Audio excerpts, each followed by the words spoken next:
When it comes to food and beverage OEM, there is absolutely zero margin for error. In the new normal, everybody is focusing on safety, and above all, anybody getting sick as a result of any contamination and any company involved in that is going to be liable for some serious scrutiny. So today's talk is going to be all about hygiene within the OEM space. And no better person to speak to us about this is Kenneth Demeulemeester from Verda. Kenneth, thank you so much for joining me on scottcundill.com. Hey Scott, thank you very much for the invitation. So, hygiene in Europe right now, it's the top of everybody's tongue. Everybody's talking about it. A lot of people under scrutiny. Tell us about within the manufacturing process, what needs to be done to make sure that hygiene is number one priority. Well, hygiene is indeed the priority for the moment. It's the most important part. If you, of course, want to create safe foods, you have to make sure that your process is cleanable. You have to make sure that you don't have any bacterial traps, that you don't have any infections or risks on infections, to make sure that the end product is actually from the perfect quality or the best possible quality, taste, smell, things like this. It's very important. So you've got to maintain the taste. We understand that. And I think that's what food manufacturers are obviously looking at as the number one priority. But now there's a serious risk that if something goes wrong, it could be quite bad. Rubber particles, plastic particles. Just tell us a little about how some of these risks can actually occur within the pumps. Well, the problem is if you work with components that are not cleanable or that not are perfectly cleanable, let's say it like this, there's a very big risk that you get some infection in your pump, that there are some bacterial traps that will stay in the pump and will infect the next batch. So, for example, you're going to transfer dairy products in batches. If your system is not perfectly cleanable, the next batch can be infected by bacterial traps from the first batch. So in this case, you will make your complete end product, all your end products, you will infect it with kind of bacteria that you don't want in the system. That, of course, will ruin the taste of your product. Wow. Okay. So there's a serious risk there. Now, you've mentioned this concept of cleaning and the importance of cleaning many times. Can you take us through the technical side of things? So how do Verda pumps specialize in cleaning and making sure that there's zero margin for error? Well, I think that we have to start here first by giving a little bit of explanation about the types of pumps.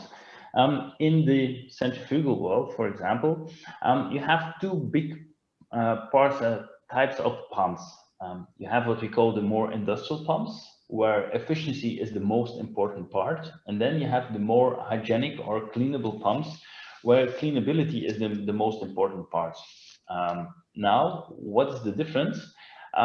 For example, in an industrial pump, they will work with dead zones. They will create some what we call dead zones. These are zones that you don't have any speed from the liquid. Why do they do it in industrial pumps? If, for example, our abrasive parts are in the fluid, the O-rings or the mechanical seal can be damaged the moment the abrasive products or parts get to the O-rings, and damage also the O-rings to make sure that there is no closing anymore from the pump. In a hygienic pump, we are actually going to put the O-rings or the elastomers in the fluid stream. Why? We want to make sure that there are no dead zones, to make sure that these O-rings are perfectly cleanable. Also on mechanical seal, the mechanical seal is the part where you're going to close the shaft from the motor or the pump. And there, it's a very hard to clean part. What are we going to do? We are going to create some more space around the mechanical seal to create some actual turbulence. Now you're going to say, turbulence, we don't want any turbulence in the pump. Yes, that's true. But in a hygienic pump, you do want this. Why? You need speed to clean. So to clean a pump, you need a certain speed in your pump, and you have to make sure that all the parts of your pump can be cleaned on this way. And that's why we're creating a little bit more space around the mechanical seal to create the turbulence. we're going to put the O-rings in the fluid stream, but also our surface finish. We are doing a standard electropolishing surface finish on top of our 316L stainless steel to make it perfectly cleanable. What are we doing with this electropolishing? We are just going to make the surface a lot smoother to make sure also nobler, so that there will be more noble materials to the surface that will make it more resistant to all kind of acids, but make it also a lot smoother to make sure that all kind of fluids cannot stick to the surface of the pump. And also, if it sticks to the surface of the pump, in a cleaning process, it will be much easier to clean actually the pump.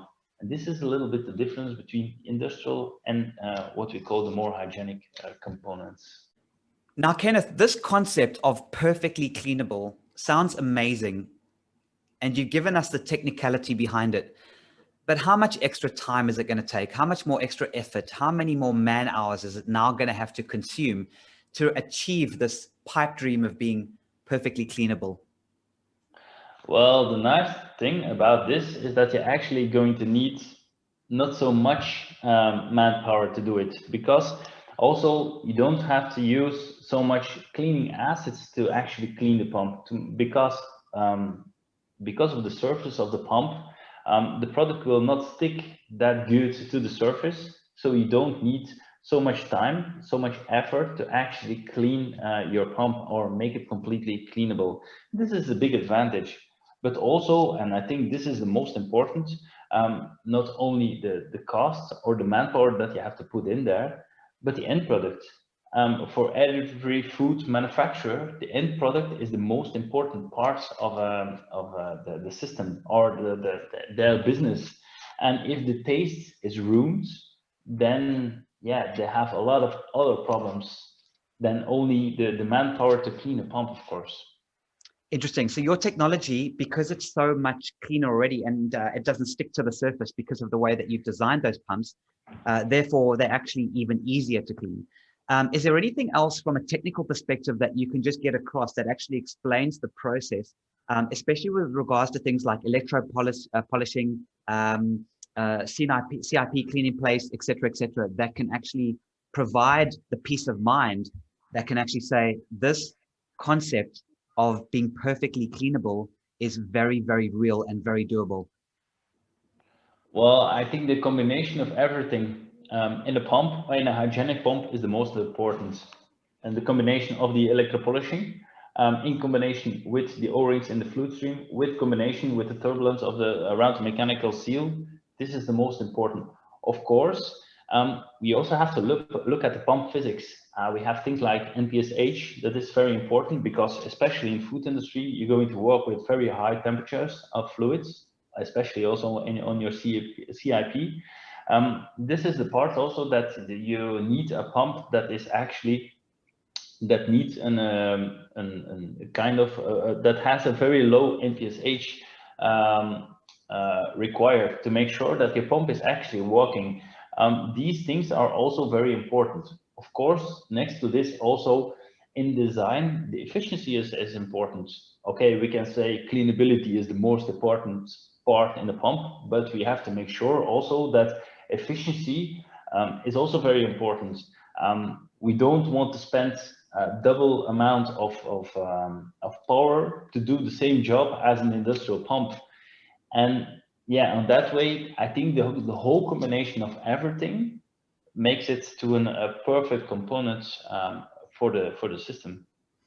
Thank you, Kenneth. And definitely the next step is for obviously to have a conversation with you so you can obviously have a look at each particular specification and each particular plant in detail and go from there. Now, can you just tell us a little bit about Verta to finish off? I mean, which countries are you in around Europe and how do you generally operate, especially during this time at the moment?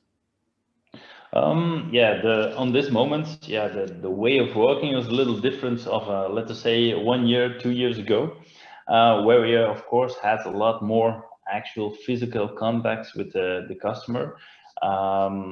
But we are changing our strategy a little bit on this one. And of course, we want to interact a lot more with the customers on another way. Where are we located in Europe? the countries like Belgium, Netherlands, UK, France, Germany, and then also a lot of East European countries like Czech Republic, Romania, Bulgaria, Poland, are we very present. Abroad, South Africa, America, India, Korea, are we also present with an own office. What do we do in this? We have in our system, these are all the countries where we have an actual sales office who can help you with the after sales part. But we also have in a lot of companies our own factories. And this is the part where we can make the difference compared to a lot of competitors. We have our own sales structure, but we create also our own products. So we have almost every product in own manufacturing, what makes a huge difference, not only for the end customers, but also on the OEM customers. If they want a very specific design, if they want to change something, if they want, for example, a higher quality or a higher cleanability from the pump, this is something that we can discuss with our engineering and make a difference compared to. This is a little bit the way of working of Werder. So to have the whole system in hands, from manufacturing to the sales part to the after sales part, is all in one group. Kenneth, thank you so much. I'll put Kenneth's details in the description so you can contact him wherever you are in the world, as you heard.